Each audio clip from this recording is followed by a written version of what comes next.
자, 그러면은 요즘 그 취임하신 지 이제 8개월이 지났지 않습니까? 예. 근데 이 자리가 묘하게 6년 동안 공석이었어요. 예, 그렇습니다. 그러다 보니까 이제 정리해야 될 것도 많고 업무 보고도 많이 받고 또 계획도 많이 잡으실 것 같은데 어떻게 지내셨는지 말씀해 주시죠.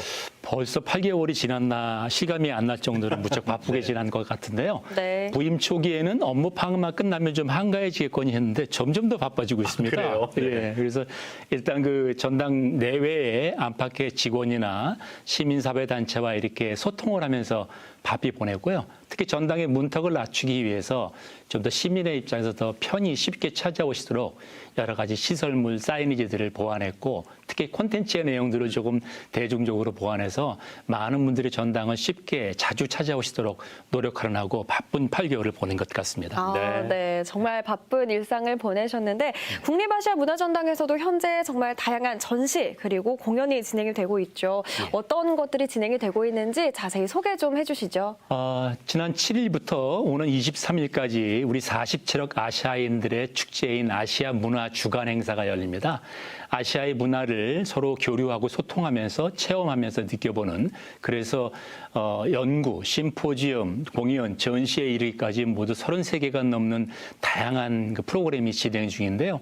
정말 이 가을에 광주의 저녁에 많은 행사가 열리지만 저희 문화전당에 오셔서 아시아 문화주간의 행사들만 체험하시고 즐기셔도 아주 풍성하고 넘치는 그런 문화활동을 충분히 하실 수 있을 거라고 자부하고 있습니다. 네. 그동안 뭐 전시 많이 둘러보셨죠? 예. 어떤 프로그램이 기억이 나고 어떤 걸 좀 일단은 추천을 해주고 싶으신가요? 사실 전당장의 입장에서는 전당에서 이게 제공되는 모든 전시가 다 재미있고 소중한 당연하죠. 프로그램입니다. 네. 그런데 특히 올해는 정말 그 저희 직원들이 너무 열심히 준비했던 탓인지 굉장히 좋은 그 프로그램들이 많이 시민들의 호응을 얻고 있는데요. 네. 현재 지금 전시 중인 것 중에서도 그 지구의 시간과 반디 산책이라고 하는 두 가지 프로그램이 많은 사랑을 받고 있습니다. 네. 저희 방송을 통해서도 나간 적이 있습니다. 예. MBC에서도 많이 소개해 주셔서 아주 더 시민들이 많이 오시게 된 것 같습니다.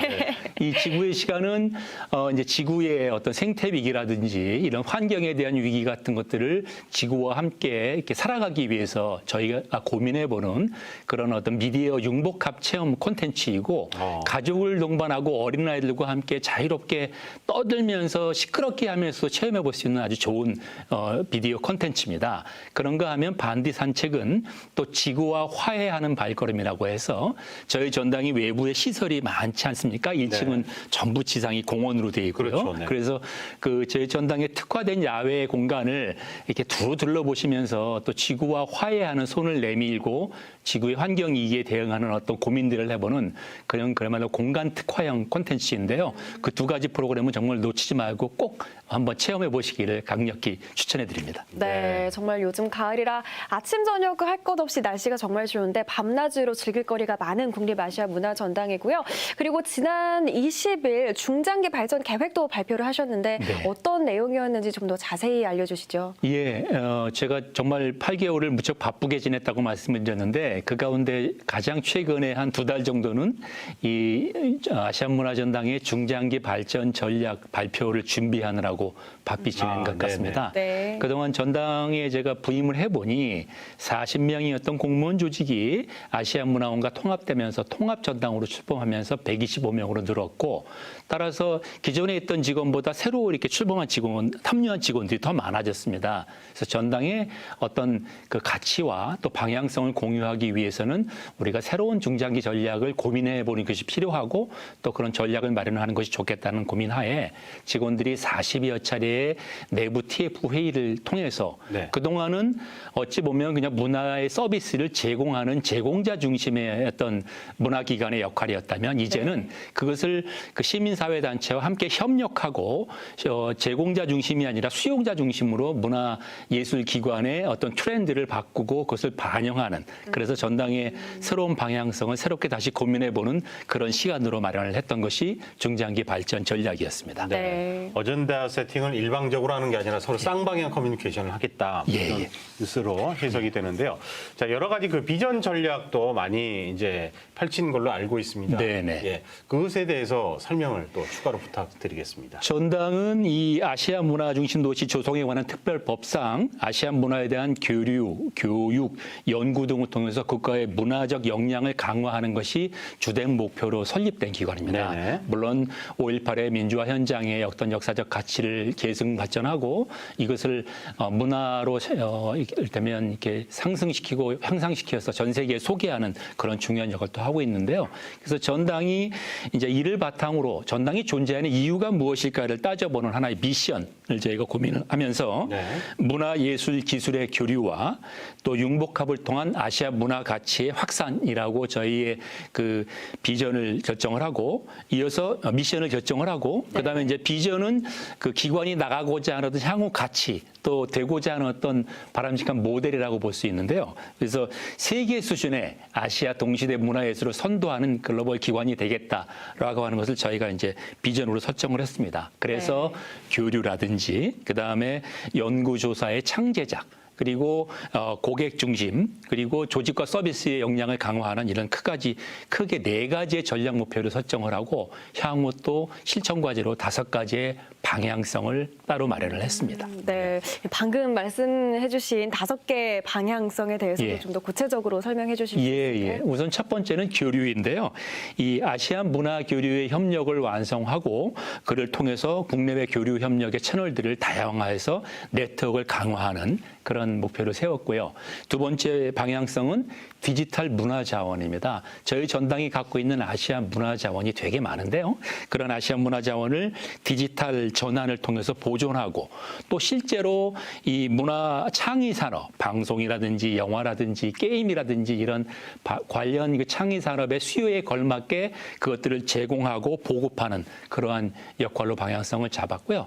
세 번째로는 전당은 우리나라의 다른 기관들이 갖고 있지 않은 프로젝트 랩이라고 하는 창작하고 실험하고 혹은 체험하는 그런 좋은 기능을 갖고 있습니다. 네. 그래서 이 융복합 콘텐츠를 창제작하는 어떤 산실로서 갖고 있는 전당의 목표에 더욱 부합하기 위해서 프로젝트 랩이라고 하는 저희 전당의 본연의 실험 기능을 더욱 강화하는 것을 세 번째 방향으로 삼았습니다. 네. 그리고 네 번째는 이제 아무래도 문화예술기관의 패러다임이 바꾸고 있지 않습니까? 네. 좀 어떤 서비스, 아까 말씀드렸듯이 서비스의 제공자 중심에서 그것을 향유하고 누리시는 이용자 중심, 고객 중심으로 바뀌고 있습니다. 그래서 고객 중심과 그다음에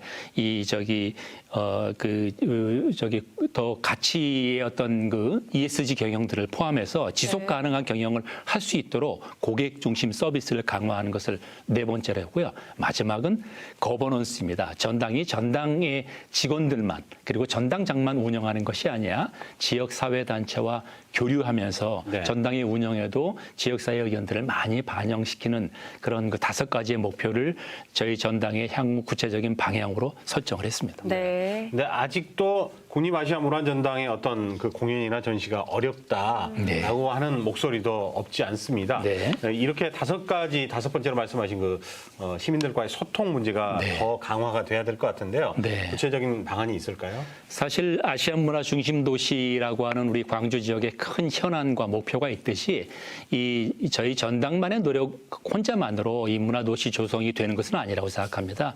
지역 사회, 특히 문화예술계와 소통하고 협력하면서 그러한 큰 목표를 이루어야 되는데요.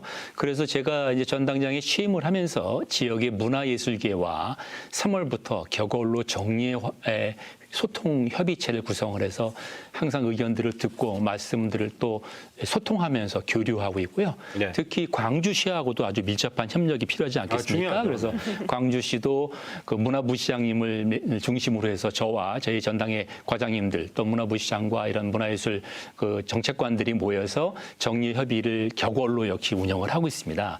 그런데다가 지난 7월이었죠. 그 광주 지역에 그야말로 아문도시 조성 성공을 위한 민관정 협의체가 발족이 되어서 저희 전당과 전당의 재단이 함께 참여해서 시민과 사회단체 또 지역의 국회의원님까지 참여하는 그런 아주 협력 체계를 멋지게 이제 가동을 시켜서 실무자들이 지금 계속 회의를 하면서 협력의 의견들을 모으고 있습니다. 네. 그리고 마지막으로는 이제 광주시에서 지속 가능한 발전 협의체라고 8월 달에 또 역시 이제 구성이 되어서 이렇게 문화예술계, 시, 그다음에 민관정 협의체, 지속 발전 협의체까지를 계속 정례적으로 가동을 하면 훨씬 시민사회와의 소통이 원활해지고 아시아 문화 중심 도시 조성을 위한 그런 문화예술 협력이 원활해지지 않을까 조심스럽게 기대를 해보게 됩니다. 네, 앞으로의 국립아시아문화전당에 더 기대가 됩니다. 더 많은 말씀을 나누고 싶지만 네. 시간 관계상 마지막으로 또 개인적인 목표를 짧게 한번 이야기해보고 오늘 마무리하도록 하겠습니다. 사실 제 개인적인 목표는 지금 코로나 때문에 이제 전당의 관람객 수가 줄어들었다가 이제 조금씩 많이 활성화되고 있습니다만 2019년도, 20년도에 저희 전당이 방문객이 200만 명을 넘어섰습니다. 그래서 저는 제 임기 3년 동안에 3개년에 걸쳐서 우리 전당의 방문객이 1,000만 명을 돌파할 수 있도록 그야말로 광주와 대한민국의 문화사랑방 노릇을 톡톡히 하는 그런 관람객 1,000만 명 시대를 열어보겠다는 것을 제 개인적 목표로 갖고 있습니다. 네. 충분히 가능할 거라고 믿고 또 저희도 함께하도록 하겠습니다. 지금까지 국립아시아문화전당 이강현 전당장님 모시고 이야기를 나눠봤습니다. 고맙습니다. 감사합니다. 고맙습니다. 네.